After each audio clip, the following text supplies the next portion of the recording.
என் சபை என்கிற அருமையான குடும்பமே உங்களை வாழ்த்துகிறேன். இந்த ஆன்லைனில் பார்க்கிற என்னுடைய சகோதர சகோதரிகளை, குடும்பங்களை தேவன் ஆசீர்வதிப்பாராக. இன்றைக்கு தேவன் நமக்கு கொடுக்கும் மன்னாவை நாம் வாசிப்பதற்கு முன்பதாக நாம் கண்களை மூடினவர்களாக, ஆண்டவரே என்னோடு கூட நீர் பேசும் அப்பா,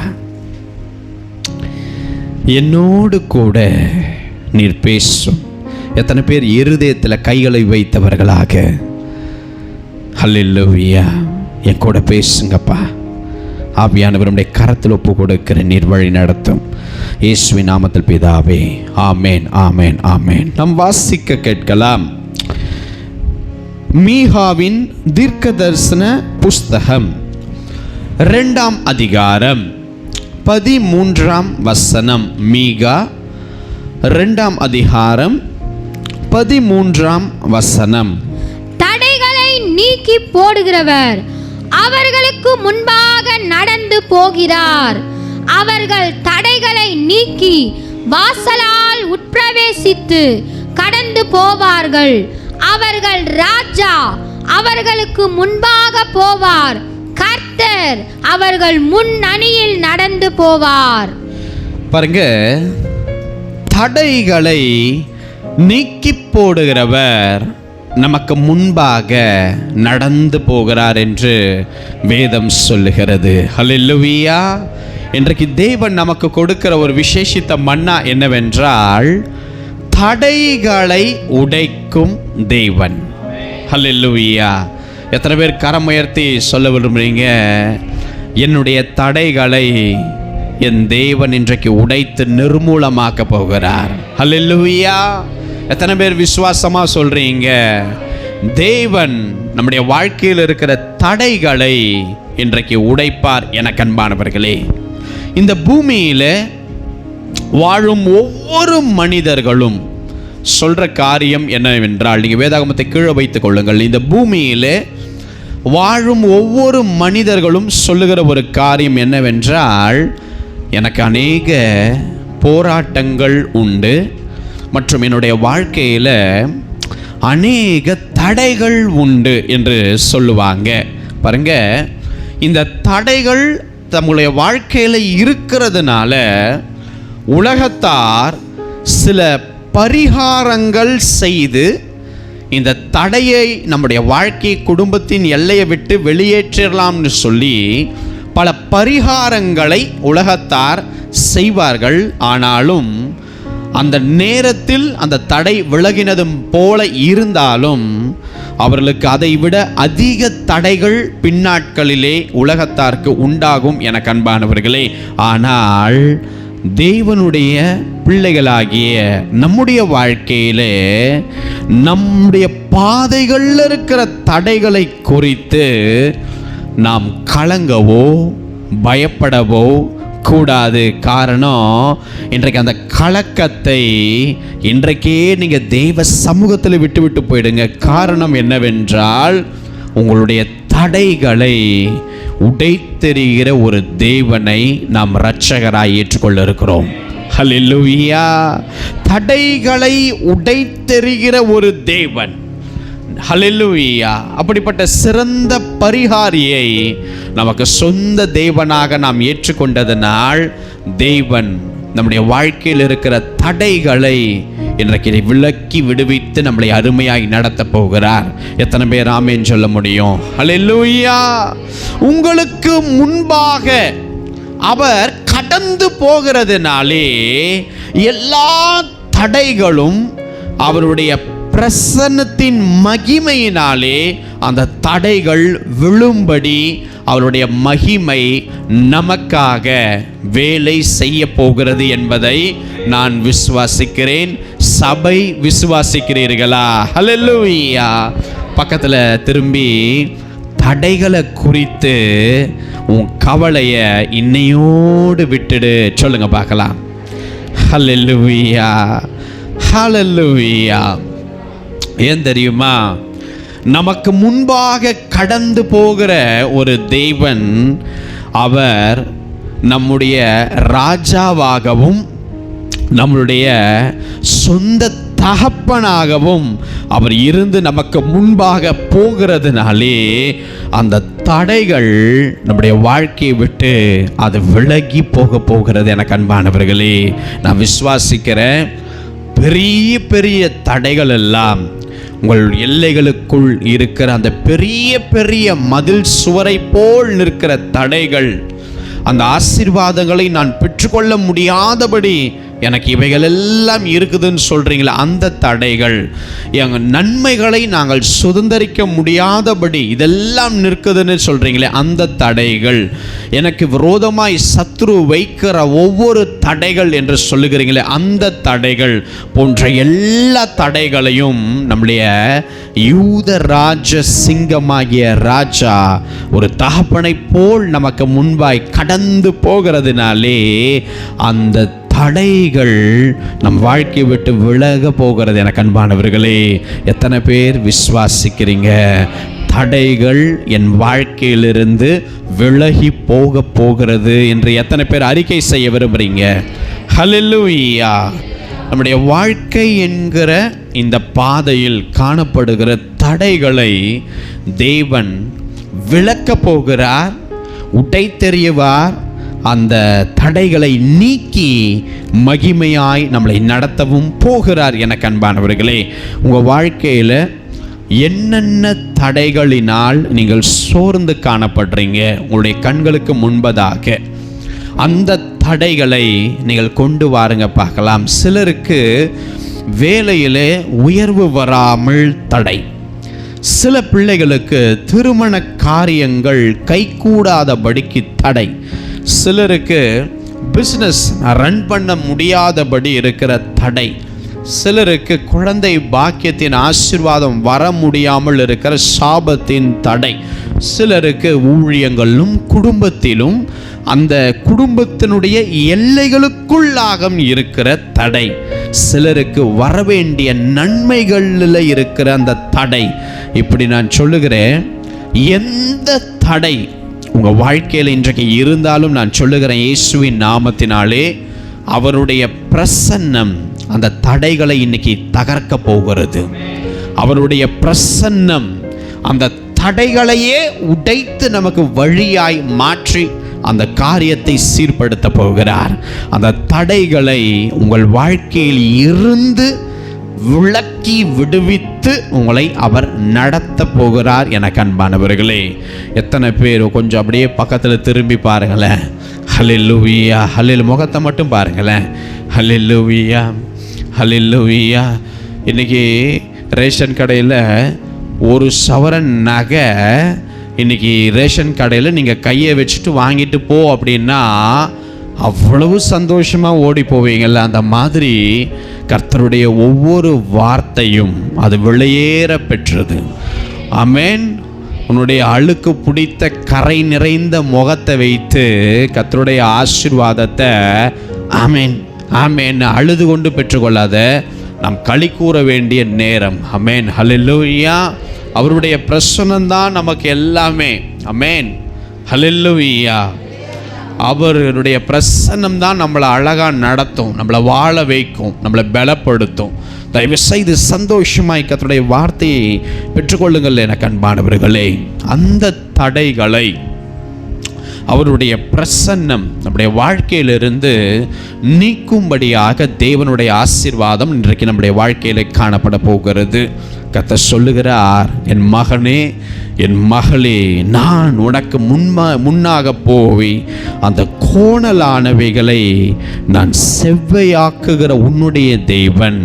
கர்த்தர் சொல்லுகிறார், உன் வலது கையை பிடித்து அவர் சொல்றாரு, உன்னை பேர் சொல்லி அழைத்திருக்கிற இஸ்ரவேலின் தேவனாகிய கர்த்தர் நானே என்று நீ அறியும்படிக்கு உன் தடைகளை நீக்கி போடுவேன் என்று கர்த்தர் உங்களுக்கு வாக்கு கொடுக்கிறார். எனக்கு அன்பானவர்களே, உலகத்தினுடைய முடிவு பரியந்தம் வரைக்கும் சகல நாட்களிலும் நான் உங்களுடனே கூட இருக்கிறேன் என்று கர்த்தர் சொல்லுகிறார்.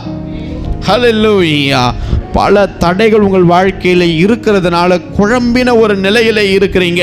பயப்படாதீங்க, குழம்பாதீங்க, கலங்காதீங்க. எனக்கு அன்பானவர்களே, யாக்கோபு என்கிற ஒரு தேவ மனிதர், அவருடைய வாழ்க்கையில் கூட கலங்கின ஒரு நிலை இருந்தது. தன் எதிர்காலம் என்ன ஆக போகிறது என்று இருதயத்தில் குழம்பின ஒரு நிலையிலே அவருடைய பிரயாணம் காணப்பட்டது. பாருங்க, எங்கே போகிறோம் அப்படின்னு அவருக்கு தெரியல, என்ன ஆகும் அப்படிங்கிறது அவருக்கு புரியலை, எப்படி வருகிற நாட்கள் இருக்க போகுது அப்படின்ற ஒரு தெளிவு இல்லாமல் அந்த பிரயாணத்தில் அவர் காணப்பட்டார். அவர் உள்ளத்தில் நினைத்தார், எங்கள் அப்பா என் கூட இருந்தோம், எங்கள் அம்மா என்னோடு கூட இருந்தோம், நான் இத்தனை நாள் அவங்களோடு இருந்துட்டேன், அவங்களோடு கூட இருந்தே தடைகளை ஃபேஸ் பண்ணுறதுக்கு எனக்கு பலன் இல்லை. ஆனால் இந்த வனாந்தரத்தில் அவங்களும் என் கூட இல்லை. நான் இந்த தடைகளை, இந்த போராட்டத்தை நான் எப்படி சமாளிக்க போகிறேன்? என்னோடு கூட என் தகப்பனும் தாயாரும் அவர்களும் மதிலை போல இருந்தவர்களும் இப்போ இல்லையே. வருகிற நாள் என்ன ஆக போகுது? என் சந்ததி எவ்வளமாய் முடிய போகுது? வருகிற நாட்களில் நான் எப்படி காணப்பட போகிறேன் என்று பல குழப்பத்தோடு அந்த ராத்திரி அவர் படுத்து ஒரு கல்லை எடுத்து தன் தலையின் கீழ் வைத்து அவர் படுத்த பொழுது அந்த கலங்கின நிலையில் இருந்த அந்த யாக்கோபை பார்த்து கர்த்தர் சொன்ன ஒரு வார்த்தை என்ன தெரியுமா? யாக்கோபே, நீ பயப்படாத, நான் உன்னோடு கூட நீ போகிற இடத்திலெல்லாம் உன்னை காப்பேன். நான் உனக்கு சொன்னதை நான் செய்யும் அளவும் உன்னை கைவிடுவதில்லைப்பா. அல்லேலூயா. அவருக்கு ஒரு கலங்கின நிலை. என் தகப்பனும் தாயாரும் இருந்தே என்னால் இந்த தடையை ஃபேஸ் பண்ண முடியாமல் உடைந்து எப்படியோ உடைவேன். இப்போ அவங்களும் கூட இல்லைன்னும் போது ஆண்டவர் சொன்னார், நீ போகிற இடத்திலெல்லாம் நான் உன் கூட வருவேன், நான் உன்னை காப்பேன், நான் உனக்கு சொன்னதை செய்யும் அளவும் உன்னை நான் கைவிடுவதில்லை என்று தேவன் சொன்னார். இன்றைக்கும் அதே குழம்பின நிலையிலே உன்னுடைய வாழ்க்கையில் இந்த தடைகளை குறித்து பயந்து கலங்கி வேதனையோடு காணப்படுறீங்களா? தடைகளை குறித்து அந்த கவலைகளை இன்றைக்கு விடுங்கள்.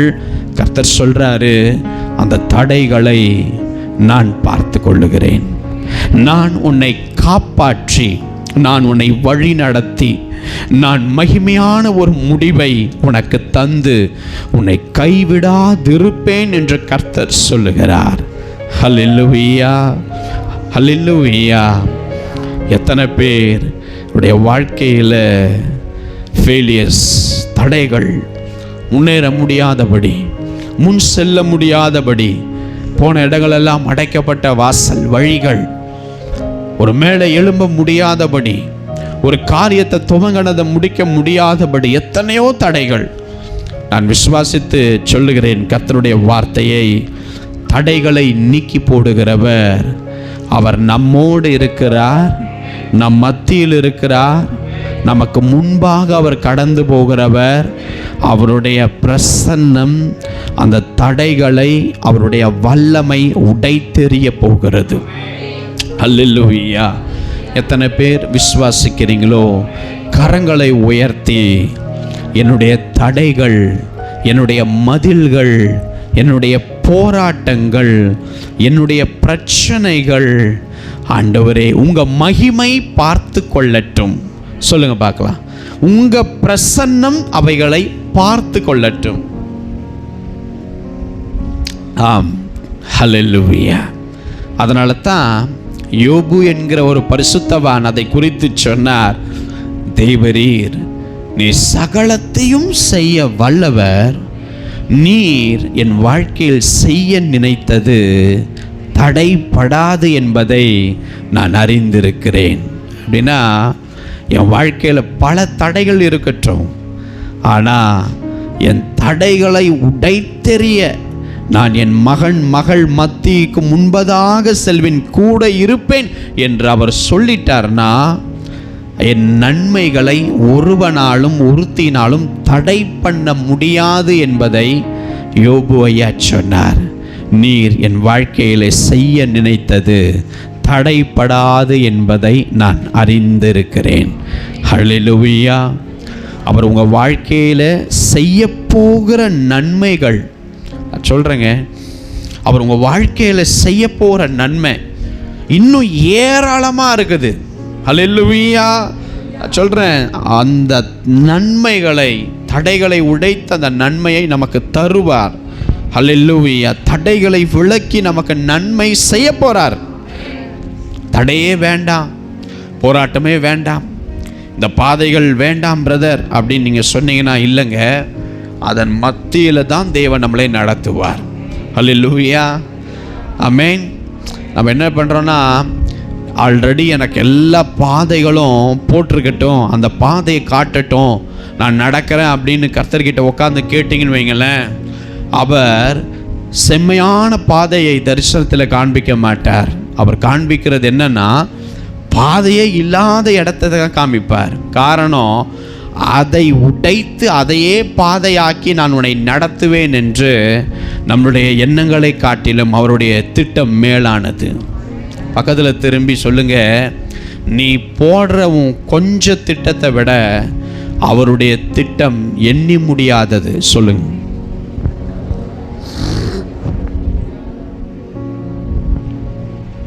அல்லேலூயா. நீங்க பார்க்குற இந்த வழியிலே உங்களை கர்த்தர் நடத்த மாட்டார். வழியே இல்லாத இடத்துல தான் தம்முடைய பிள்ளைகளுக்கு பாதையை நமக்காகவே உண்டாக்கி நம்மளை நடத்துவார். ஹல்லேலூயா. பாருங்க, ஏசாயா தீர்க்கதரிசி அதனால தான் வேதாகமத்தில் எழுதி வைத்தார், நீ தண்ணீர்களை கடக்கும் போது நான் உன்னோடு இருப்பேன்.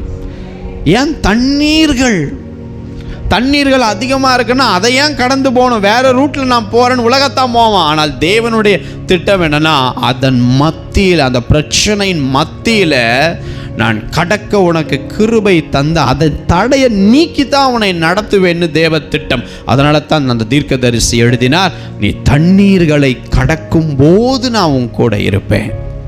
நீ ஆறுகளை கடக்கும் போது அவைகள் உன்மேல் புரளுவது இல்லை. நீ அக்னியில நடக்கும் போது வேகாது இருப்பா. அல்லேலூயா. அப்போ எங்க நடக்கிறோம்? நம்ம அநேக தண்ணி இருக்கிற இடம், அக்னி இருக்கிற இடம், ஆறுகள் ஓடுகிற இடம். கர்த்தர் சொல்றாரு, அந்த இடத்துல எந்த மனுஷனும் நடக்க முடியாது, பிரவேசிக்க முடியாது, கடக்க முடியாது. ஆனால் அந்த இடத்திலும் வழியை, தடையை உடைத்து நான் வழியை உண்டாக்கி அதன் மத்தியில் நான் உன் கூட இருந்து நடத்துவேன் வாக்கு கொடுக்கும் பொழுது, தேவனுடைய பாதைகள், அவர் நமக்காக வைத்திருக்கிற டைரக்ஷன்ஸ், அவர் நமக்காக வச்சிருக்கிற ப்ரீ பிளான்ட் எல்லாமே மிகச் சிறப்பானது. எனக்கு அன்பானவர்களே, நான் சொல்லுகிறேன் பாருங்க, நமக்கு வழியில் நம்மை விட பலன் வாய்ந்த தடைகள் நம்முடைய பாதைகளில் இன்னைக்கு இருக்கலாம். கர்த்தர் அதை குறித்து சொல்றார், நம்மை விட பலன் வாய்ந்த தடைகள் சத்துருக்கள் வைத்திருக்கலாம். கர்த்தர் நம்மளை பார்த்து சொல்றாரு, நம்மை மீட்டு கொண்ட ஒரு பெரிய தேவன் நம்மோடு உண்டு என்பதை நீ உணர வேண்டும். உங்களை பெயர் சொல்லி அழைத்திருக்கிற ஒரு பெரிய தேவன் உங்களோடு நான் இருக்கிறேன் என்பதை நீ அறிய வேண்டும் என்று கர்த்தர் சொல்லுகிறார்.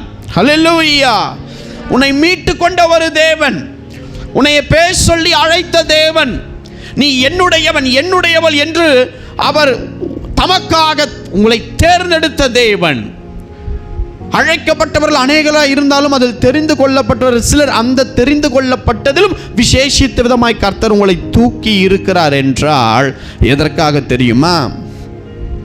சரியான நேரத்தில் வழியில்லாத இடத்தில் தம்முடைய பிள்ளைகளை கொண்டு வந்து அந்த தடைகளை உடைத்து நிர்மூலமாக்கி அகற்றி அங்கே அவர்களை வழி நடத்தும் பொழுது, என் பிள்ளைகளை நான் கைவிடாதிருக்கிற அந்த காரியத்தை அவர்கள் உணர்ந்து கொள்ளும்படிக்காய் தேவன் இவ்வனமாய் கிரியைகளை செய்வார். அதைத்தான் உங்களுடைய வாழ்க்கையிலும் அவர் செய்யுகிறார், அவர் செய்ய போகிறார். என்னென்ன தடைகள் உங்கள் குடும்பத்தில் காணப்படுது? வேலையில், பிஸ்னஸில், ஊழியத்தில், குடும்பத்தில், எல்லைகளில், பிள்ளைகளில் என்னென்ன தடைகள் உங்கள் வாழ்க்கையில் இருக்கிறது? நான் சொல்கிறேன், இயேசுவின் நாமத்தினாலே உங்களுக்காக தேவன் அந்த தடைகளை உங்கள் குடும்பத்தில் உடைத்தெறிவார். உங்கள் எல்லைகளுக்குள் உங்களுக்காக கர்த்தர் அதை உடைத்து எறிவார். எனக்கு அன்பானவர்களே, ஹல்லேலூயா.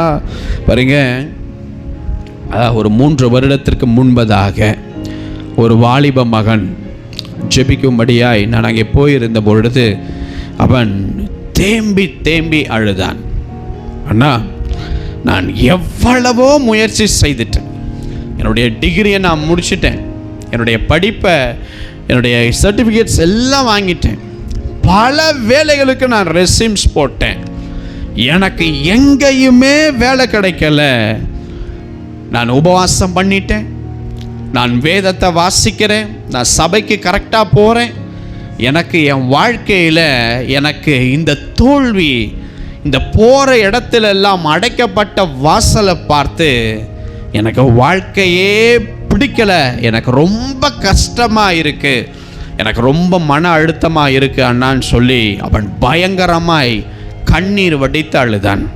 அப்போது அவனுக்காய் ஜெபிக்கும் பொழுது, ஆண்டவரே, இந்த வாலிப மகன் அவனுடைய வாழ்க்கையில் இருக்கிற அந்த தடை நீர் அதை உடைத்து போட்டீர் என்றால் அவன் சந்தோஷப்படுவான், அவன் இன்னும் உற்சாகமாய் உம்மை தேடுவதற்கு இது ஒரு வாசலாக இருக்கும் ஆண்டவரேன்னு சொல்லி கண்களை மூடி அவனுக்காக ஜெபித்தேன்.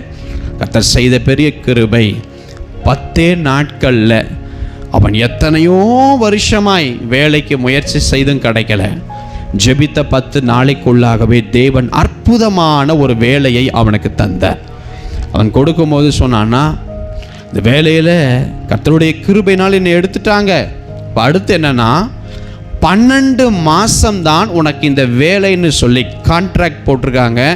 12 மாதத்துக்கு அப்புறமும் திரும்பவும் நான் வீட்டில் உக்காரணுமான்னும் போது கண்டிப்பாக கர்த்தர் உன்னை உட்கார வைக்க மாட்டார், உன் தடைகளை தேவன் உடைத்து போட்டார்ப்பா, தேவன் அற்புதத்தை செய்வார்னு சொன்னேன். இன்றைக்கு 3 வருடமாகிறது கர்த்தர் அவனை அந்த வேளையில் அவனை உயர்த்தி வைத்திருக்கிறார். காரணம் என்ன? தேவனுடைய பிள்ளைகள் வாழ்க்கையில் இருக்கிற தடை, அதை தேவன் கண்ணோக்கமாய் பார்ப்பார், அவனுடைய உத்தமத்தை பார்ப்பார். ஆபிரகாமை பார்த்து தேவன் சொன்னார், நீ எனக்கு முன்பாய் நடந்து கொண்டு உத்தமனாயிரு, உண்மையுள்ளவனாயிரு. ஹல்லேலூயா. உண்மையுள்ளவர்களுக்குத்தான் போராட்டம், உண்மை உள்ளவர்களுக்குத்தான் வாழ்க்கையில் தடைகள், உண்மை உள்ளவர்களுக்குத்தான் அடுத்து என்ன செய்வது என்று தெரியாத அளவுக்கு தோல்விகள் சூழும். ஆமென். ஆனாலும் பாருங்க, அந்த உண்மையும் உத்தமமானவர்களை கர்த்தர் ஒரு நாளும் கைவிட மாட்டார். சரியான நேரம் வரும், சரியான வேளை வரும், அவனுக்கு அடைக்கப்பட்ட வாசலை கர்த்தர் திறப்பார். தடைகளை அவருடைய பிரசன்னம் தகர்த்து போடும். இன்றைக்கும் உங்களுக்கு சொல்லுகிறேன், உங்கள் வாழ்க்கையிலும் இயேசு கிறிஸ்து இன்றைக்கு உங்கள் தடைகளை நிர்மூலமாக்குவார். இயேசு கிறிஸ்து இந்த தடைகளை உங்களுக்கு நீக்கி போடுவார். அந்த தடைகளையே உங்களுக்கு உடைத்து வழியாய் மாற்றப் போகிறார். அந்த வாலிபனுக்கு செய்த அதே தகப்பன் இன்றைக்கு உங்களுக்கும் அவர் செய்ய போகிறார். எத்தனை பேர் ஆமேன் சொல்ல விரும்புகிறீங்க? ஹல்லேலூயா. பாருங்க, இஸ்ரவேல் புத்திரர்கள் எகிப்தை விட்டு அவங்க பிரயாணமாக எப்படி கிளம்புனாங்கன்னா, வேதம் சொல்லுகிறது, பலத்த கையுடன் அவர்கள் புறப்பட்டு போனார்கள். அப்போ இந்த பார்வோனுடைய குதிரைகளும் ரதங்களும் சமீபித்து வருகிறத பார்த்து பயந்தாங்க, நடுங்கினாங்க. 3வது கர்த்தரை நோக்கி அவர்கள் கூப்பிட்டாங்க. அப்போ அவர்களுக்கு முன்பாகவும் ஒரு பெரும் தடை, அவர்களுக்கு பின்பாக ஒரு பெரிய சங்காரம் செய்வதற்காக சத்ரு எழும்புகிற ஒரு காரியம். இப்போ முன்னாடியும் பிரச்சனை, ஃபார்வர்டாக போக முடியலை, பின்னாடியும் பிரச்சனை, இதுக்கு நம்ம அங்கேயே இருந்திருக்கலாம் அப்படின்ற எண்ணம் வரும் பொழுது இஸ்ரவேல் புத்திரர்கள் கர்த்தரை நோக்கி அங்கே கூப்பிடுகிறார்கள். அப்போ மோசே ஐயா கர்த்தரை நோக்கி கூப்பிடும் பொழுது கர்த்தர் அழகாக ஒரு வார்த்தை அந்த இடத்துல சொல்லுகிறார், மோசே, என்னிடம் முறையிடுகிறது என்ன அப்படின்னு சொல்லி, உன் கோலை ஓங்கி சமுத்திரத்துக்கு நேராக உன் கரத்தை நீட்டி சமுத்திரத்தை 2ஆய் பிளந்து விடுன்னு கர்த்தர் சொன்னார். ஹல்லேலூயா. உன் கோலை ஓங்கி உன் கையை சமுத்திரத்தினை நீட்டி சமுத்திரத்தை பிளந்து விடு அப்படின்னாரு. பாருங்க, அவங்களுக்கு முன்பதாக இருந்த செங்கடல், பைபிள் அழகா எழுதியிருக்கிறாங்க, அந்த ஜலம் பிளந்து பிரிந்து அவர்களுக்கு வழி விட்டது என்று. ஹல்லேலூயா. பாருங்க, அந்த ஜலம் பிளந்து பிரிந்து வழி விட்டதாம் எனக்கு அன்பானவர்களே. அப்போ அந்த தடையாக இருந்த அந்த ஜலம் தன் வலது புறத்திலும் இடது புறத்திலும் மதிலை போல கர்த்தர் நிற்கச் செய்து அந்த தடையையே அவர் பாதையாய் உண்டாக்கி அந்த இஸ்ரவேல் புத்திரர்கள் வெட்டாந்தரையிலே அவர்கள் நடந்து போகும்படி தேவன் அனுகிரகம் பண்ணினார். எனக்கு அன்பானவர்களே, தேவனுடைய பிரசன்னம் அன்றைக்கு அந்த செங்கடல் என்கிற அந்த தடையை பிளந்து பிரித்து வழி நடத்தினது போல இன்றைக்கு உங்களுக்கு முன்பாக இருக்கிற அந்த பெரும் செங்கடல், அந்த பெரும் தடை, அந்த பெரிய போராட்டம், அந்த பெரிய மதில்கள், அதெல்லாம் கொஞ்சம் நீங்கள் அப்படியே கவனிங்கள் அன்பானவர்களே. பாருங்க, மோசே ஐயாவுடைய கைகளினால் அந்த செங்கடல் பிளக்கப்படலை, தேவனுடைய பிரசன்னத்தினால் தடைகள் விலகும்படி காரியம் நேர்ந்தது. ஹல்லேலூயா. நான் சொல்கிறேன், சத்தியத்தை கேட்கிற நீங்கள், உங்களுக்கு முன்பாக இருக்கிற இந்த பெரிய இந்த தடையை உங்களுக்குள் இருக்கிற அந்த அபிஷேகத்தின் தேவ பிரசன்னத்தினால் நீங்கள் பிளப்பீர்கள். கர்த்தர் செய்வார். அந்த அதிகாரம் உங்கள் கையிலே உண்டு. ஹல்லேலூயா. அந்த அதிகாரத்தை தேவன் உங்கள் கையிலே கொடுத்திருக்கிறார். இந்த பிரச்சனையை மேற்கொள்ள எனக்கு அவன் வேணும், இவ வேணும், அவங்க சப்போர்ட் வேணும், இவங்களுடைய உதவி வேணும், அவங்களுடைய கவுன்சிலிங் வேணும், அவங்க என் கூட நிற்கணும், எதற்குமே தேவையில்லை. உங்களுக்குள் சர்வ வல்லமை உள்ள ஒரு தேவன் இருக்கிறார். உங்களுக்கு முன்பாக ராஜா ஒருவர் நிற்கிறார். உங்கள் முன் அணையிலே நடந்து போகிற ஒரு மீட்பர் ஒருவர் இருக்கிறார். உங்களுக்குள் இருக்கிற விசுவாசத்தை வைத்து, அபிஷேகத்தை வைத்து, வரங்களை வைத்து, அவருடைய பிரசன்னத்தினால் அந்த தடையை பிளக்கும் அதிகாரம் உங்கள் கையிலே உள்ளது. எத்தனை பேர் சொல்றீங்க, என் கையிலையா பிரதர் எனக்கு விடுதலை வைத்திருக்கிறார் தேவன்? சொல்லுங்க பார்க்கலாம். பக்கத்துல திரும்பி ஹல்லேலூயா, ஹல்லேலூயா. சொல்றேங்க, உங்க வாழ்க்கையில காணப்படும் ஒவ்வொரு தடையும் அவருடைய பிரசன்னம் உடைத்து எரிய போகுது. ஆமென். ஒரு மனிதன் தாம் பிள்ளைய சுமக்கிறது மாதிரி அவர் பிரசன்னம் இன்னைக்கு வரைக்கும் என்னையும் உங்களையும் சுமந்துக்கிட்டு வருது. அந்த பிரசன்னம் நம்மளை சுமந்து கொண்டு வருகிறது. அன்பானவர்களே, அந்த பிரசன்னம் தடையை நீக்கி போக வேண்டிய வழியை காட்டி, அது இரவிலே அக்னி ஸ்தம்பமாக, பகலிலே மேக ஸ்தம்பமாக நம்மளை தேவன் வழி நடத்த போகிறார். இந்த காரியத்தை குறித்து இஸ்ரவேலர்கள் விசுவாசிக்காமல் போனாங்க. ஆனால் நீங்களும் நானும் இவைகளை குறித்து விசுவாசிப்போம். கர்த்தர் என் வாழ்க்கையிலே பாதையிலே நான் நடந்து கொண்டு இருக்கிற இடத்தில் என் எல்லைக்குள் இருக்கிற அந்த தடையை இன்றைக்கு தேவன் பிளக்க போகிறார். அந்த தடை உடையும்படி என் நாவில் அதிகாரத்தை வைத்திருக்கிறார். ஆமென். எத்தனை பேர் கையில் கோல் என்கிற வாக்கு தத்தம் இருக்கிறது? அதை வைத்து தடையை பிளந்து போடுங்க. அதை வைத்து தடையை உடைத்து எறியுங்க. தேவ பிரசன்னம் உங்களுக்கு உதவி செய்யும். நாம் வாசிக்க கேட்கலாம். யோசுவாவின் புஸ்தகம் 5ஆம் அதிகாரம் 13ஆம் வசனம். யோசுவா 5ஆம் அதிகாரம் 13ஆம் வசனம். பின்னும் யோசுவா எரிகோவின் வெளியிலிருந்து தன் கண்களை ஏறெடுத்து பார்க்கும்போது, இதோ ஒருவர் அவருக்கு எதிரே நின்றார். உருவின பட்டயம் அவர் கையில் இருந்தது. யோசுவா அவரிடத்தில் போய், நீர் எங்களை சேர்ந்தவரோ எங்கள் சத்துருக்களை சேர்ந்தவரோ என்று கேட்டார்.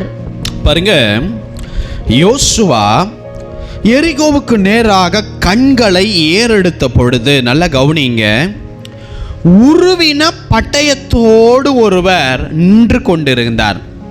உடனே யோசுவாவுக்கு ஒரு கலக்கம். ஐயையோ, நம்மை சார்ந்தவரா இல்ல இவர் நம் சத்துருக்களை சார்ந்தவரா? உருவின பட்டயத்தோடு இப்படி எரிகோவில் எதிராக நின்று கொண்டிருக்கிறாரேன்னு ஒரு குழப்பம்.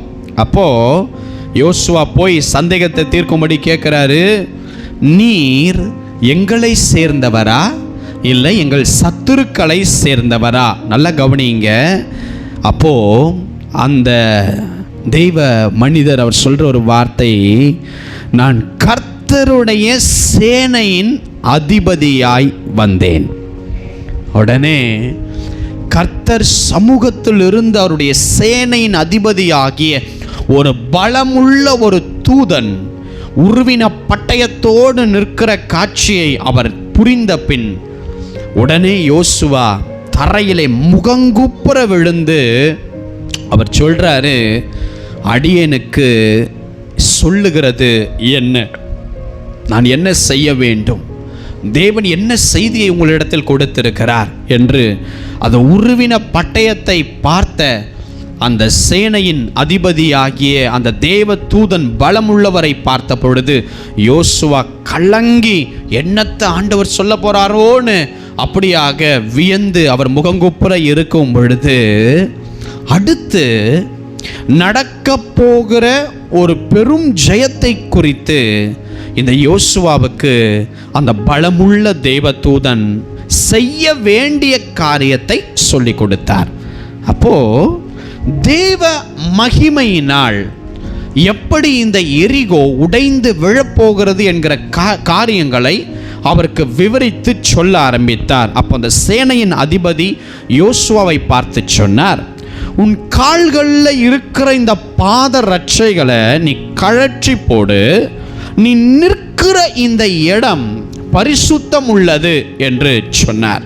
அப்போ எரிகோவுல தேவனுடைய மகிமை எவ்வண்ணமாய் வரப்போகிறது, எவ்வண்ணமாக இந்த பட்டணத்தை சுற்றி வர வேண்டும், எத்தனை நாள் சுற்றி வர வேண்டும், எத்தனாவது நாள்ல எத்தனை முறை சுற்ற வேண்டும், எப்படி எக்காலங்கள் எதற்கு முன்பதாய் கொண்டு போகப்பட வேண்டும் என்கிற காரியத்தை இந்த பலமுள்ள சேனையின் அதிபதி இந்த யோசுவாவுக்கு விவரித்து சொன்னார். அப்போ யுத்த புருஷர்கள் இந்த பட்டணத்தை சூழ்ந்து ஒரு தரம் சுற்றி வர வேண்டும்.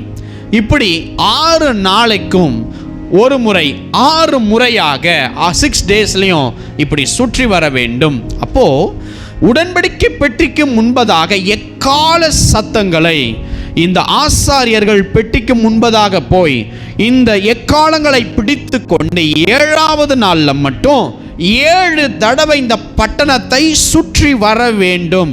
பின்பு எக்காலங்களை நீங்கள் ஊதும் பொழுது ஆர்ப்பரியுங்கள், தேவனுடைய மகிமையினால் இந்த எரிகோவை நான் உடைத்து நிர்மூலமாக்குவேன் என்கிற ஒரு வெளிப்பாட்டை தேவன் இந்த யோசுவாவுக்கு இந்த இப்படியாக கற்றுத்தந்தார். என அன்பானவர்களே, பாருங்க, நம்முடைய வாழ்க்கையில கூட இதை ஒருவேளை நம்மிடத்தில் இப்பொழுது அதைத்தான் சொல்லி கொண்டிருக்கிறார். ஆனால் நாம் அவைகளை விசுவாசிக்க முடியாத அளவிலே நாம் உட்கார்ந்து இருக்கிறோம்.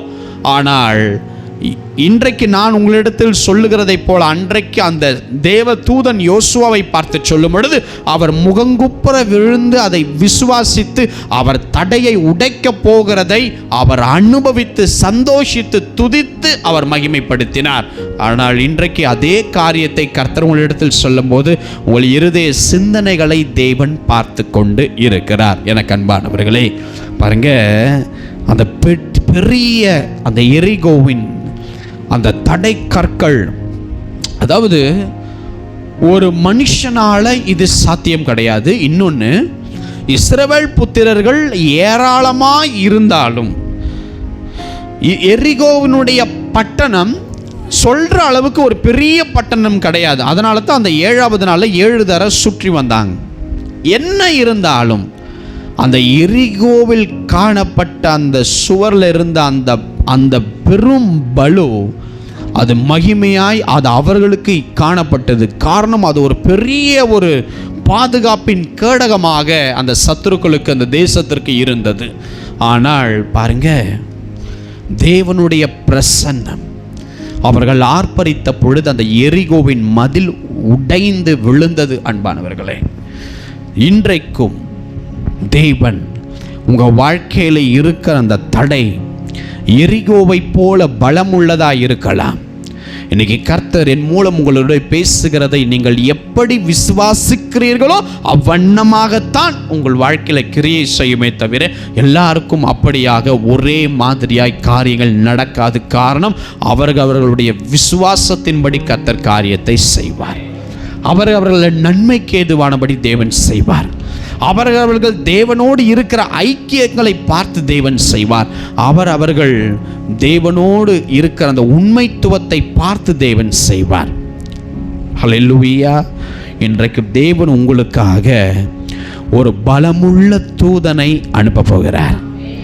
அந்த பலமுள்ள எரிகோவை நீங்கள் யுத்தமே பண்ணாமல் அதை உடைத்து எறிந்து அந்த தடையையே வழியாக்கி உங்களுக்கு உள்ளே போய் நீங்கள் கைப்பற்றும்படியாக தேவ பிரசன்னம் உங்களுக்கு எளிதாக அவருடைய மகிமை உங்களுக்கு உதவி செய்ய போகிறது. ஹல்லேலூயா. நான் சொல்கிறேன், அவருடைய மகிமை என்னுடைய தடைகளை உடைக்க போகிறது. எத்தனை பேர் உங்களுக்கு உள்ளாவே நீங்களே சொல்லிக்குவோம், அவருடைய பிரசன்னம் என்னுடைய தடைகளை உடைத்து எறிய போகிறது. ஹல்லேலூயா. கர்த்தர், வேதம் சொல்லுகிறது, கர்த்தர் யோசுவாவோடு கூட இருந்ததனால் அந்த யோசுவாவினுடைய கீர்த்தி தேசம் எங்கும் பரவினதாம்.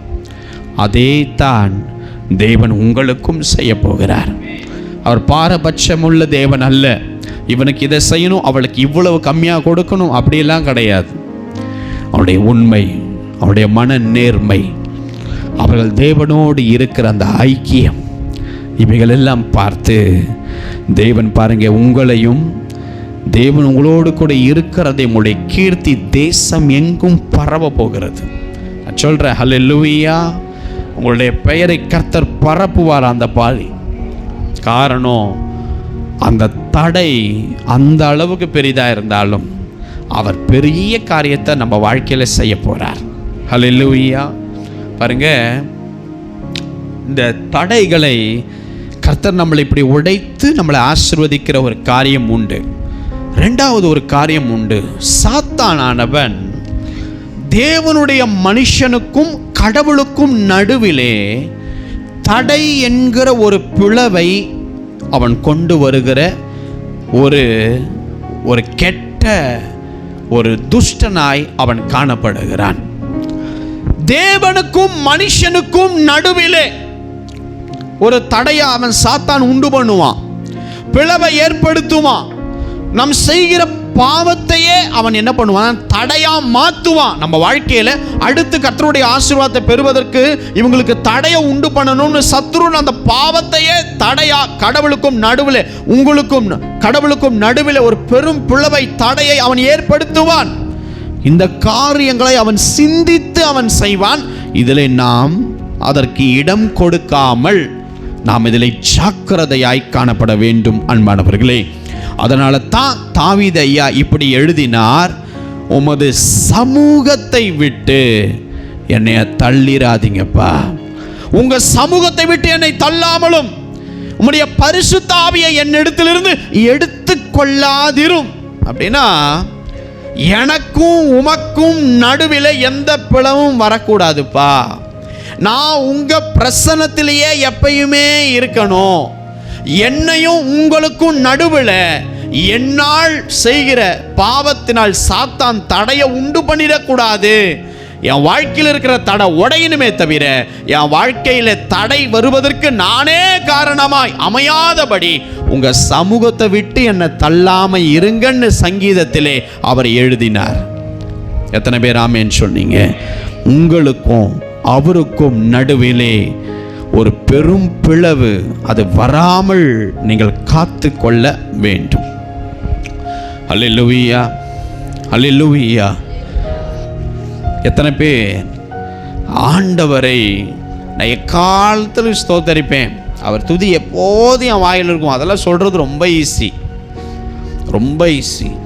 ஆனால் என்னுடைய தேவை சந்திக்கப்படலனாலும் என்னையும் அவரையும் பிரிக்க முடியாது என்ற ஸ்ட்ராங்கான கான்ஃபிடென்ட் நிலை சபைக்கு இன்னைக்கு தேவை. நான் கேட்கிற காரியம் கர்த்தர் கொடுக்க தாமதமாக இருந்தாலும் பரவாயில்லை, ஆனால் நான் தேவன் பிரசன்னத்தை விட்டு விலகிடக்கூடாது. ஆமென். கர்த்தர் உங்களுக்கு வேலையை கொடுத்திருக்கலாம், கர்த்தர் உங்களுக்கு நல்ல சம்பளத்தை கொடுத்திருக்கலாம், ஆனால் அந்த வேலைக்காக கர்த்தருக்கும் நடுவுக்குள்ளே உங்களுக்கும் நடுவில் ஒரு பிளவு வருவதற்கு விட்டுறாதீங்க. கர்த்தர் உங்களுக்கு குழந்தையை கொடுத்திருக்கலாம், அந்த குழந்தையினால கர்த்தருக்கும் உங்களுக்கும் நடுவில் ஒரு பிளவு வர விட்டுறாதீங்க. கர்த்தர் உங்களுக்கு ஊழியம் கொடுத்திருக்கலாம், அந்த ஊழியத்து நிமித்தம் உங்களுக்கும் கர்த்தருக்கும் நடுவில் ஒரு பிளவு, ஒரு பெரும் தூரமாக போகிற ஒரு விஷயம் உங்கள் வாழ்க்கையில் இருக்கும்னா அதை அப்பயே கட் பண்ணிட்டு எல்லாத்தையும் விட்டுருங்க. அல்லேலூயா. ஏன்னா இந்த சத்ருவானவன் பல தடைகளை தேவ பிள்ளைகள் வாழ்க்கையில் கொண்டு வந்து போடணும்னு அவன் ரொம்ப கண்காணிப்பாக இருப்பான். எங்கெல்லாம் இந்த பிள்ளைகளை சிக்க வைக்கணும், எங்கெல்லாம் இவங்களை உடைத்து உட்கார வைக்கணும், எங்கெல்லாம் சபைக்கு போன இவங்க உருப்படாமல் போகணும் அப்படின்ட்டு அவன் கங்கணம் கண்டிட்டு இருப்பான். அப்போது தடையை உண்டு பண்ணுறதுக்கு அவன் செய்கிற ஒரு பெரும் காரியம் என்னன்னா, தேவனுக்கும் உனக்கும் நடுவிலே ஒரு பெரும் பாலம், ஒரு பெரும் பிளவு இதை ஏற்படுத்திட்டா உனக்கும் அவருக்கும் இருக்கிற ஐக்கியம் கம்மி ஆக ஆக ஆக ஆக அந்த வழி ஜெபிக்கலனாலும் ஒரு பெரிய சாட்டிஸ்ஃபைடாக இருக்கிற மாதிரி அன்னைக்கு இருக்கும். கம்மியாக ஒரு வசனத்தை மட்டும் வாசிச்சுட்டு நம்ம போகும்போது ஓகே நாளைக்கு பார்த்துக்கலான்னு சொல்கிற மாதிரி இருக்கும். ஆனால் அந்த ஒரு வசனத்தை கூட அடுத்த நாள் நீ வாசிச்சிருக்க மாட்ட. ஒரு பிளவாய் பிசாசு உனக்குள் உண்டு பண்ணி கர்த்தர் சமூகத்தை விட்டு உன்னை தூரப்படுத்துவதற்கு காரணம் என்னன்னா, கர்த்தர் உன் தடைகளை உடைக்கப் போகிறது அவன் அறிவான். எனவே அதற்கு நீ தகுதி இல்லாமல் தேவ பிரசன்னத்தில் இருந்து உன்னை எவ்வளவு பிஸியாக ஓட வைக்கணுமோ அவளை ஓட வைப்பான். ஆனால் தாவீது ஐயா சொல்கிற மாதிரி நீங்கள் இருங்க, ஆண்டவரே உங்கள் சமூகத்திலே நான் காணப்பட வேண்டும். அதாவது அவர் பிரசன்னம் என் வாழ்க்கையில் எப்பையும் இருக்கணும், அந்த பிரசன்னத்தை விட்டு நான் ஓடிடக்கூடாது. எத்தனை பேர் ஆமேன்னு சொல்கிறீங்க? பாருங்க, நோவாயை அவருடைய ஜலப்பிரயத்துக்கு அப்புறம் பூமியில் மனுஷங்க பெருகினாங்க, மனுஷருடைய கூட்டம் பெருகுச்சு. இப்போ மனுஷன் பெருக பெருக பெருக என்ன ஆச்சுன்னா, கர்த்தர் நோவா ஐயாவுடைய தன்னுடைய முற்பிதாக்களை வழி நடத்தினதை இந்த பெருக்கின அந்த கூட்டம் மறந்துருச்சு. நோவா ஐயாவை பாதுகாத்தது, குடும்பத்தை பாதுகாத்தது, ஜலப்பிரளயத்தில் ஏன் கர்த்தர் அழித்தார், எந்த பாவத்தினால அழித்தார், இது எல்லாத்தையும் யார் மறந்துட்டா அப்படின்னா பெருகின இந்த கூட்டம் மறந்துருச்சு.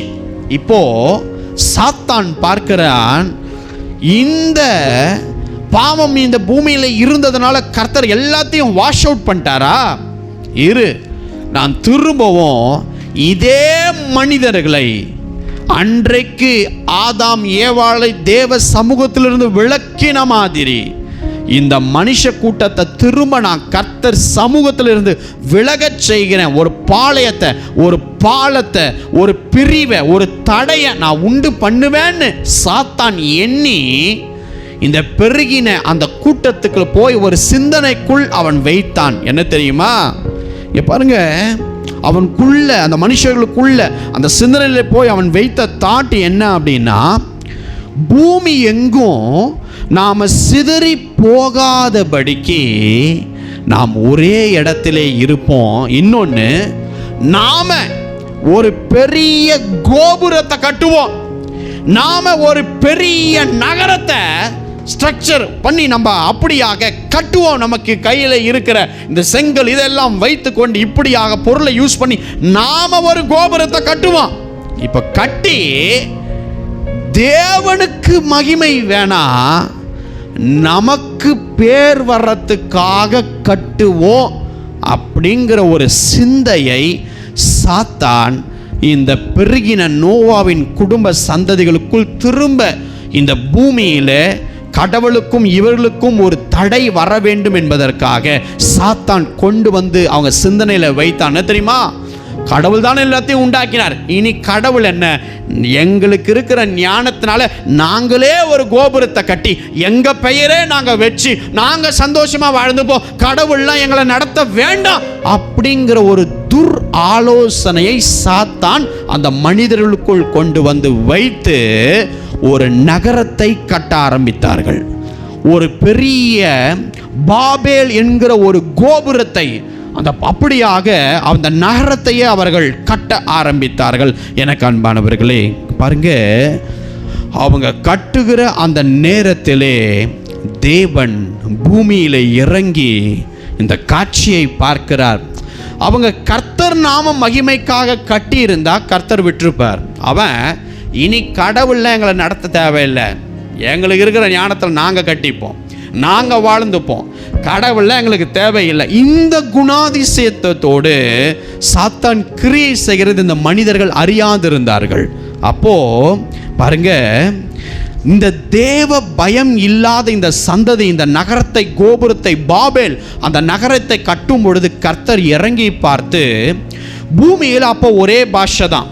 இன்னைக்கு தான் இந்தியாவில் இத்தனை லாங்குவேஜஸ் இருக்கு, வேர்ல்டில் இத்தனை லாங்குவேஜஸ் இருக்குது.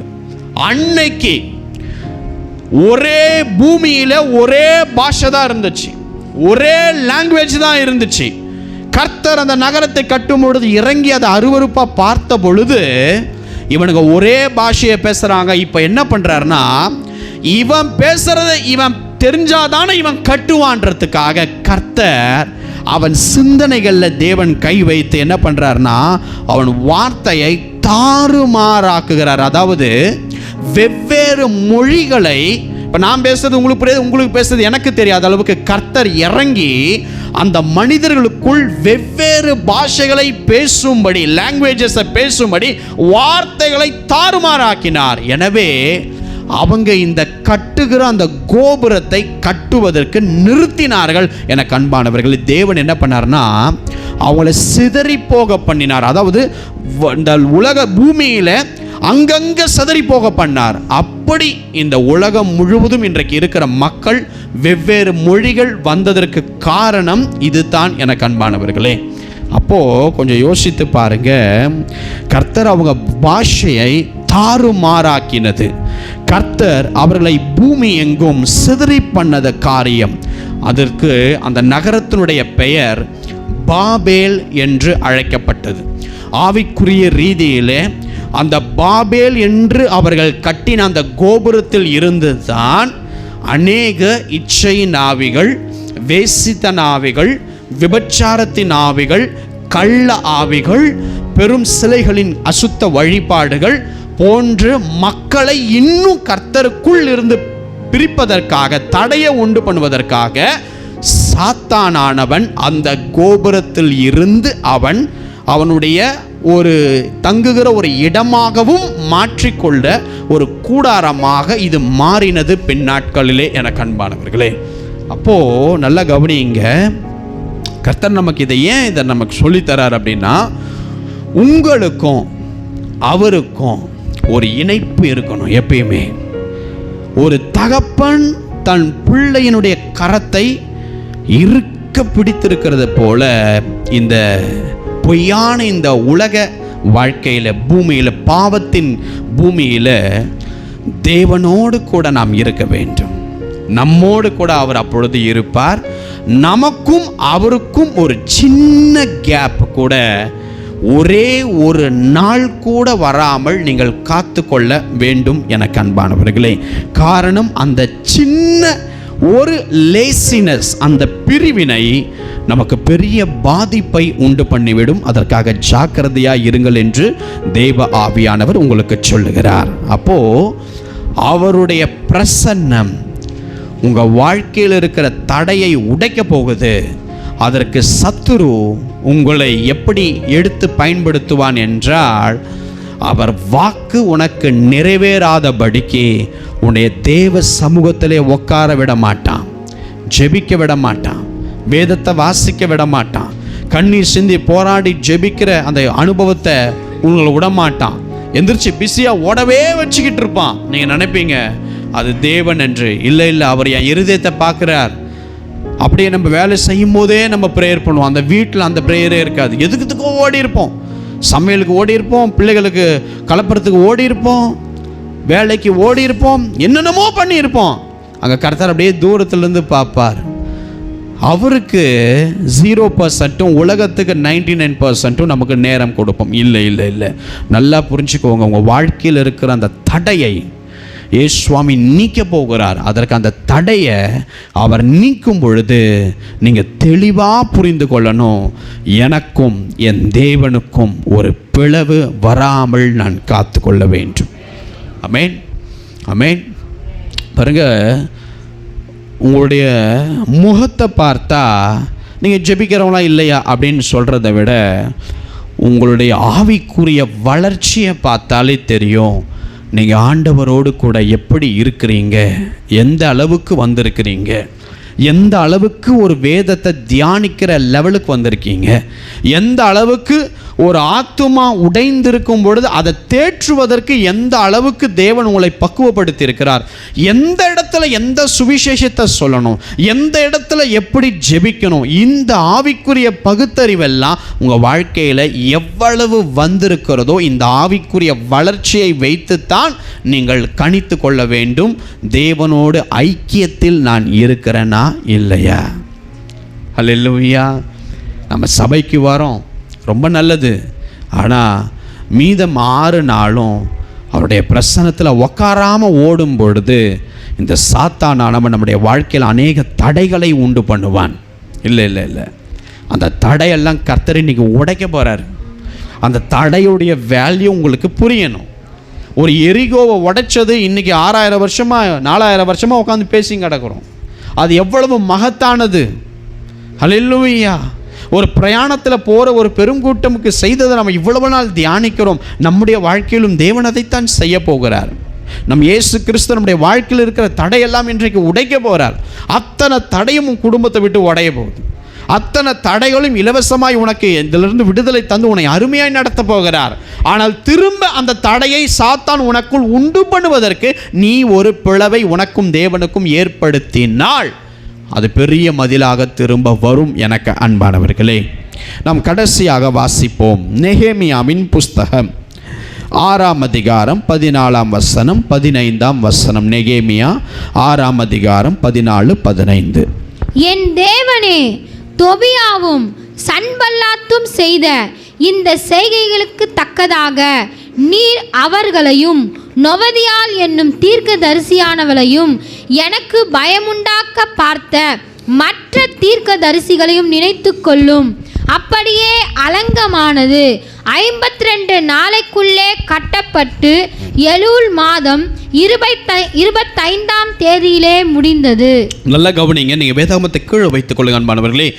எருசலேமுடைய அலங்கத்தை கட்டுறதுக்காக ஒரு முயற்சியை நெகேமியா ஐயா எடுக்கிறார். அப்போது அவர் செய்கிற அந்த கேட்கிற அந்த செய்தி அவருக்கு ரொம்ப கஷ்டமாக இருக்குது. தன்னுடைய பட்டணம் சுட்டரிக்கப்பட்டிருக்கிறது, ரொம்ப வேதனையாக இருக்கிறது. அதனால் தேவன்கிட்ட ஜெபிக்கிறார், ஆண்டவரே என் பட்டணத்தை நான் திரும்ப சீர்திருத்த வேண்டும், சரி பண்ண வேண்டும் அப்படின்னும் போது அர்த்தசஷ்டா ராஜா கிட்ட போய் சொல்கிறார்.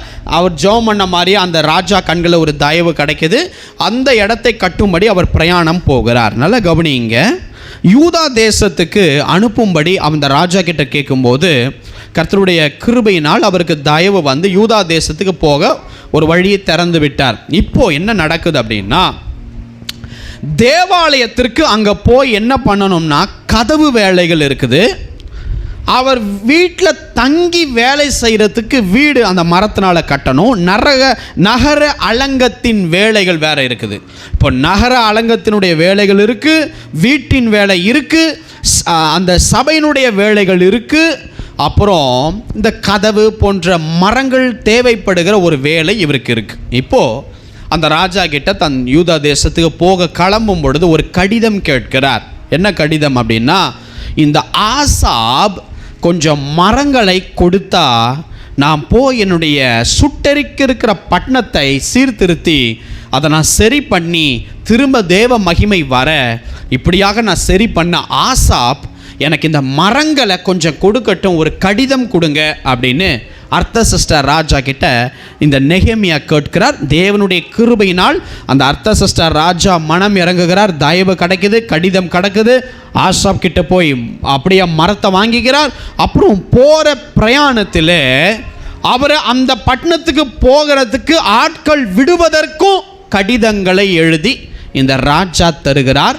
அந்த பட்டணத்தை வந்து சேருகிறார். நல்ல கவனிங்க, இப்போ எருசலேமுக்கு வராரு. அந்த அலங்கத்தை கட்டுவோம் வாருங்க அப்படின்ட்டு அவர் முன் ராத்திரி போய் பார்க்கும் பொழுது அவருடைய பட்டணம், அவருடைய பிதாக்களுடைய கல்லறைகள் எல்லாம் அலங்கோலமாக்கப்பட்டு தேவ மகிமை தேசத்தை விட்டு போய் இருக்கிறத பார்த்து அவர் காலையில் ஒரு டிசைட் பண்ணுறாரு. எருசலேம் மக்களை பார்த்து பேசுகிறாரு, நாம் எல்லாரும் சேர்ந்து இந்த அலங்கத்தை கட்டுவோம் வாருங்க அப்படின்னு சொன்னார். அப்புறம் அவர் சொன்ன ஒரு வார்த்தை, இந்த அலங்கத்தை கட்டுறதுக்கு கர்த்தருடைய கரம் என் மேலே இருக்கிறது மற்றும் ராஜாவுடைய கண்களில் இந்த பொருட்கள் எல்லாம் வாங்கி வரும்படி கர்த்தர் எனக்கு உதவி செய்தார்னு தன்னுடைய மக்களை பார்த்து இந்த நெகேமியா சொன்னார். அப்போது இதை கேட்ட உடனே அந்த அலங்கத்தை கட்டுவதற்கு ஆட்கள் ஒப்புக்கொண்டாங்க. அப்படியாக அந்த நிறைய ஆட்கள் எழும்பி வந்தாங்க. இப்போது ஒருத்தன் எழும்பினான். அல்லேலூயா. இந்த அலங்கத்தை கட்டுறதுக்கு தடையாய் சத்துரு யாரை எழுப்பினான் என்றால் சன்பலாத் என்கிறவனை எழுப்பினான். தொபியா என்கிறவனை சாத்தான் எழுப்பினான். கேஷேம் என்கிற ஒரு மனிதனை சாத்தான் எழுப்பினான். இந்த சன்பலாத், இந்த தொபியா, இந்த கேஷேம் என்கிற இந்த 3 நபர்களை முதலாவது எழுப்பி அவங்க வேலை செய்யும் பொழுதே பரியாசம் பண்ணி கொண்டு நின்றுட்டாங்க. அதாவது நிந்தித்தாங்க, கிண்டல் பண்ணாங்க. உங்களால் இதை பண்ண முடியாதுன்னு எதிர்த்து நின்று வயிறு எரிஞ்சாங்க. உண்மையை சொல்ல போனால் இதை நீ எப்படி கட்டி முடிப்பேன்னு நான் பார்க்குறேன் அப்படின்ட்டு வயிறு எரிந்து சன்பலாத், தொபியா, கேஷாம் நின்றாங்கள் எனக்கு அன்பானவர்களே. அப்போது இந்த நெகேமியா ஒரு வார்த்தையை சொல்கிறார். என்ன தெரியுமா? பரலோகத்தின் தேவனானவர் எங்களுக்கு இந்த காரியத்தை கைகூடி வர பண்ணும்போது இந்த ஊழியக்காரர்களாகிய நாங்கள் எழுந்து இந்த அலங்கத்தை கட்டுவோம். உங்களால் ஒன்றுமே பண்ண முடியாது. இந்த எருசலேமில் உங்களுக்கு பங்கும் கிடையாது, பாத்தியமும் இல்லை அப்படின்ட்டு இந்த நெகேமியா இந்த சன்பலாத்தையும் தொபியாக்கும் கேஷாம் என்கிற இந்த மனிதர்களை பார்த்து சொன்னார். அப்போது அலங்கத்தை கட்ட ஆரம்பிக்கிறாங்க, வேலை நடக்குது. அப்போது இந்த கட்டுற கன்ஸ்ட்ரக்ஷன் ஒர்க்கில் வந்து இவன் இந்த பாருங்க, இந்த சன்பலாத் இதை கேட்டுட்டு எரிச்சல் அடைந்து சபித்து வயிறு எறிகிறான் இந்த சன்பலாத். இப்போ இந்த சன்பலாத் இந்த மாதிரி பண்ணுறத பக்கத்தில் இருக்கிற தொபியா பார்த்து ஒரு வார்த்தையை அவன் சொல்கிறான். இங்கே பாரு, ஒரு நரி ஏறி போனால் கூட இவங்களுடைய மடில் உடஞ்சி விழும். இதுக்காக நீ ஏன் வந்து இவ்வளவு ஆத்திரம் ஆகிற அப்படின்ட்டு இந்த தொபியா சன்பலாத்திடம் சொல்லுகிறான். அப்போ பாருங்க, இதை கட்டி பலி செலுத்திடுவியா? ஒரு நாளில் உன்னால் முடிச்சிட முடியுமா? இந்த சுட்டெரித்த மண்மேடுகளாகி இந்த கற்களுக்கு திரும்ப நீ உயிர் கொடுத்துருவியா அப்படின்னு எல்லாம் இந்த சன்பலாத் பேசும் பொழுது அவன் தொபியா இன்னும் எண்ணெயை ஊற்றுறான். எப்படின்னா, ஒரு நரி ஏறி போச்சா கூட இந்த அழகை இடிஞ்சு விடுதுற, நீ வேற ஏன் கத்திக்கிட்டு இருக்கிறன்னும் போது இந்த சன்பலாத், தொபியா, இந்த கேஷேம் இப்போ கூட சில ஆட்களும் சேர்ந்துக்கிட்டாங்க. அம்மோனியர், அஸ்தோத்தியர் இந்த செய்தியை கேட்டு வேதம் சொல்லுகிறது, தடையாய் நின்று அவர்கள் எரிச்சல் பட்ட கூட்டமாய் தேவ மனுஷருக்கு முன்பதாய், நெகேமியாவுக்கு முன்பதாய் மாறினார்கள். ஆனால் இந்த எரிச்சலின் நேரத்தில் தன்னுடைய வேலை தடை பண்ண வேண்டும் என்று இவர்கள் எடுத்த இந்த முடிவில் இந்த நெகேமியா என்ன பண்ணார் தெரியுமா? இவங்களுடைய வயிற்றெரிச்சல்னால அவருடைய வேலைகள் தடைப்படுற மாதிரி ஒரு சூழல் வரும் பொழுது இந்த நெகேமியா கர்த்தரை நோக்கி ஜெபம் பண்ணாரு. நம்பர் 2, ஒரு முடிவு எடுத்தார். என்ன தெரியுமா? இரவும் பகலும் ஜெபிக்கிற ஜாமக்காரர்களை இந்த வேலை முடிகிற வரைக்கும் நாம் எழுப்புவோம்னு சொல்லி இந்த நெகேமியா ஜாமக்காரர்களை எழுப்பினார். அப்போது கொஞ்ச நஞ்ச தடை கிடையாது. ஒரு மரத்தை உள்ளே கொண்டு வராங்க தடை. அவங்க அந்த கல்லறைகள் பாழார்ந்ததாக இருக்குது. இப்போ அந்த கல்லறைகளை புதுப்பிக்கணும். அங்கே தடை. தேவனுடைய பிரசன்னம் இறங்க முடியாத அளவுக்கு பாழாய் கிடக்கிறது. எதை பண்ண வந்தாலும் சன்பலாத்தும் தொபியாவும் கேஷேமும் நொபதியாலும் கூட சேர்ந்த தீர்க்கதரிசிகளும் அம்மோனியரும் அஸ்தோத்தியரும் தடை. கொஞ்சம் யோசிச்சு பாருங்க. ஒரு நல்ல விஷயத்தை தேவனுடைய பிள்ளைகள் ஈஸியாக செய்யவே முடியாது. ஆமென். எடுத்தோம் முடித்தோம் கவுத்தோம் அப்படின்னு இருந்ததுன்னா அதில் எந்த மகிமையும் இருக்காது. நான் ஒரு காரியத்தை என் வாழ்க்கையில் செய்ய போனால், ஏன் பிரதர் எனக்கு இவ்வளவு தடை, எனக்கு மட்டும் ஏன் இவ்வளவு அலைச்சல் தடை எல்லாம் கேட்குறீங்கள்ல? இந்த நெகேமியா செய்கிறார் பாருங்க. நீ வயிறு எரிஞ்சுக்கோ, நீ தடையாக இருந்துக்கோ, நீ கிண்டல் பண்ணு, எங்களை அவதூறா தூற்று, உன் கூட ஒரு மக்களையும் சேர்த்துக்கோ, என் தேவனுடைய கரம் என் மேலே இருக்கு, இதை நான் கட்டி முடிப்பேன். என் தேவனுடைய தயவு என் கூட இருக்கு, நாம் எழுந்து கட்டுவோம் என்று சொல்லி நெகேமியா தன் ஆட்களோடு கூட எழுந்து செய்தார். எனக்கு அன்பானவர்களே, கர்த்தர் நெகேமியாவுடைய ஜெபத்தையும் அந்த பிரயாசத்தையும் பார்த்து அத்தனை அம்புகளையும் தடைகளையும் உடைத்து எறிந்து 52 நாளுக்குள்ளாக அலங்கம் கட்டி முடிக்க உதவி செய்தார். எல்லா தடைகளையும் வேதம் சொல்லுகிறது கர்த்தரே சங்காரம் பண்ணினார். தடைகளை நிர்மூலமாக்கினார். தடைகளை உடைத்து எறிந்தார். தடைகளை தன் பாதையிலிருந்து நீக்கி போட்டார். அப்போது எல்லாம் முடிச்சாச்சு, அலங்கத்தை கட்டி முடிச்சாச்சு, எவ்ரிதிங் ஓவர். இப்போ கடைசியாக நெகேமியா ஒரு ஜெபம் பண்ணுறார். என்ன ஜெபம்னா, ஆண்டவரே, இந்த தொபியா, இந்த சன்பலாத், இந்த நொபதியாள், இந்த அம்மோனியர், இந்த அஸ்தோரியர், இவங்கெல்லாம் இந்த அலங்கத்தை கட்டக்கூடாதுன்னு நின்னவங்க, நீங்கள் நினைத்தருளும் இதை அப்படின்ட்டு விட்டு போயிட்டார். கர்த்தர் நிர்மூலமாக்கினார் அவர்களை. அவ்வளோதான். அல்லேலூயா.